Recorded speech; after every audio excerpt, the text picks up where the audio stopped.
Bonjour à toutes et à tous et bienvenue sur la chaîne Play to Earn France. Aujourd'hui, on continue les focus sur les plus gros bangers du Play to Earn dans lequel j'examine plus en profondeur les jeux blockchain. Dans cet épisode, nous allons examiner de près le jeu Splinterland. Mais avant d'attaquer, n'hésitez pas à lâcher un énorme like et à vous abonner pour encourager la chaîne. Au passage, on vient de passer la barre des 5000 abonnés. Merci à la communauté toujours aussi grandissante de nous soutenir dans cette aventure. Sans plus attendre, allons voir ce que Splinterland nous réserve. Alors, Splinterland est un jeu de cartes à collectionner basé sur la blockchain qui combine la structure des decks stratégiques avec des batailles automatisées et rapides. Chaque carte que vous gagnez est un NFT vérifié, vous offrant une propriété et une véritable valeur réelle dans une économie dynamique axée sur les joueurs. Que vous soyez un stratège inconditionnel ou un joueur occasionnel, Splinterland offre un monde immersif de magie élémentaire, de combats intenses et un gameplay vraiment évolutif. Il est construit sur le réseau Hive, garantissant des transactions rapides et une propriété décentralisée.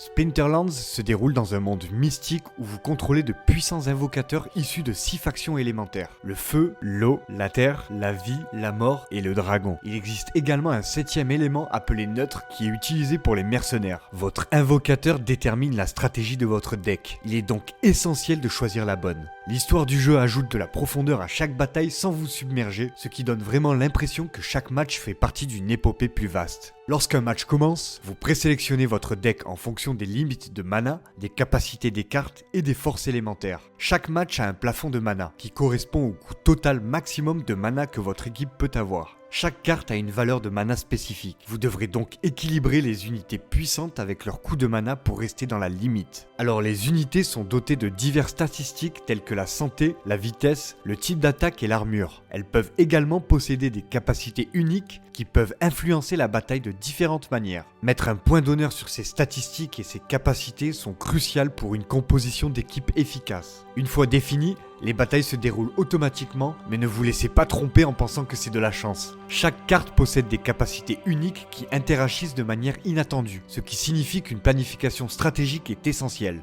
Le champ de bataille est divisé en 2 camps, votre équipe et celui de votre adversaire. Les unités de première ligne s'affrontent en première, la vitesse déterminant l'ordre d'attaque. Si 2 unités ont la même vitesse, le type d'attaque permet de départager l'égalité. Les attaques magiques sont lancées en premier, suivies des attaques à distance, puis des attaques au corps à corps. Pour ceux qui cherchent à s'entraîner, le mode entraînement vous permet d'affiner vos stratégies contre l'adversaire IA, en utilisant soit vos propres cartes, soit des decks fantômes prédéfinis. C'est un excellent moyen d'expérimenter sans risque. Le jeu compétitif a également changé. Les robots ont été supprimés du mode classé moderne, ce qui signifie que chaque adversaire est désormais un vrai joueur, ce qui va rendre les matchs beaucoup plus intenses, vous obligeant à vous adapter et à vous améliorer constamment. Au-delà des batailles, Splinterlands comprend un système de propriété foncière permettant aux joueurs de rassembler des ressources, de fabriquer des objets et d'obtenir des avantages stratégiques. Ça va ajouter un système de progression à long terme au-delà du simple combat dans l'arène. Et avec des extensions fréquentes, comme la récente série Rebellion, de nouvelles cartes et de mécanismes maintiennent le jeu à jour. Le fait de rejoindre une guilde débloque également des récompenses supplémentaires, des bagarres de guildes et des événements communautaires pour des avantages encore plus exclusifs. Splinterlands a une économie axée sur les joueurs et alimentée par la blockchain.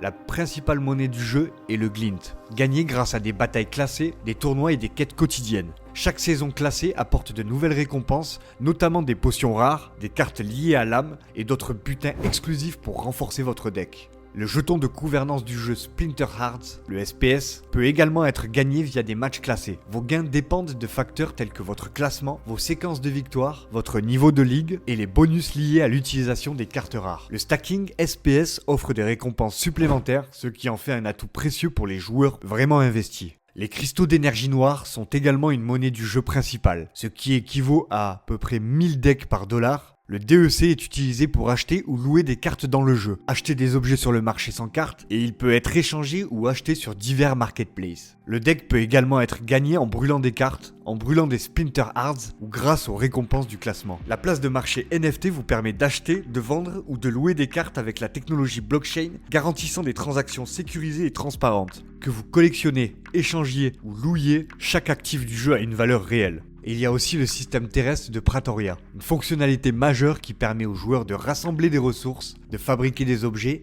et d'étendre leur empire numérique. Que vous vous concentrez sur les combats ou sur la gestion des ressources, il existe de nombreuses façons de gagner et de progresser dans le jeu. Vous pouvez commencer à jouer à Splinterland gratuitement avec une simple adresse email. Les joueurs gratuits peuvent rejoindre des batailles classées, gagner des récompenses Glint, progresser dans les niveaux de la ligue et même rejoindre des guildes. Les nouveaux joueurs choisissent un nom lors de l'inscription. Une fois que cela est fait, vous pouvez vous connecter à votre compte pour accéder à un dictatel qui explique les mécanismes de jeu et les stratégies de base. Après avoir terminé le dictatel, vous êtes prêt à commencer à jouer dans des matchs classés et à gagner des récompenses. Comme je l'ai mentionné plus tôt, tous les joueurs peuvent désormais gagner du Glint, une monnaie du jeu à partir de la ligue de bronze. Au fur et à mesure que vous gravissez les échelons, vous gagnez des récompenses d'avancement, notamment des cartes, des potions et des reflets. Ces récompenses offrent des incitations importantes pour améliorer votre deck et vos compétences. Par contre, pour débloquer tout le potentiel de jeu et pour gagner de l'argent, vous aurez besoin d'un livre de sorts d'invocateur. L'achat d'un spellbook via la blockchain Hive garantit la véritable propriété des actifs du jeu et permet un accès complet aux échanges, aux gains et aux tournois. C'est la porte d'entrée vers l'expérience complète de Splinterland. Voilà les amis, c'était un tour d'horizon complet sur Splinterlands,